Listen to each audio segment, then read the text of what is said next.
There is a concept here that's very American, and besides somebody else ought to pay, which is sort of Chinese these days. But that is that, you know, you have to have insurance because we're not going to let you bleed out on the street when you're hit by a bus. We're going to take care of you, and we all have to pay for that. So if you can afford it, you need insurance, and to help you afford it, government's going to give some subsidies, and employers have to do their part. So that's sort of health reform in a nutshell.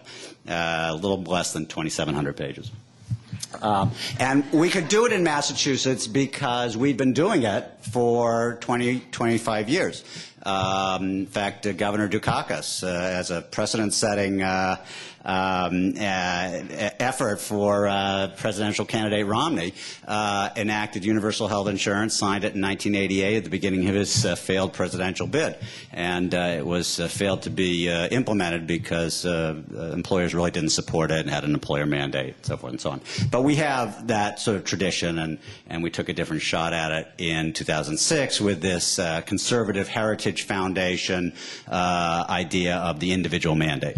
So in essence, you know, there are a lot of titles, but Title I of ACA basically is about health insurance reform and subsidization, and there are a couple of key principles, many of which we already had in place in Massachusetts. So it's a lot easier than it's going to be in 45 other states that don't have community rating. But essentially was, if it's on the shelf, the insurers have to issue it to you as a product.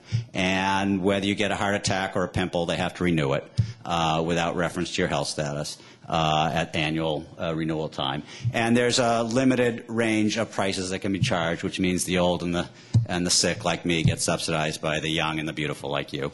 And then there's risk adjustment, so that if a carrier does pick up sick people, which has been a primary way to compete by avoiding them, then they actually get paid more, and so they actually get incented to align with providers whose business interest is in actually caring for sick people to manage and get paid for signing up sick folks. So the whole idea is, you know, make the health insurance market in the non-group, small group market, as it does in the large group market, work as well for the sick as for the healthy. Now, that's the basic concept.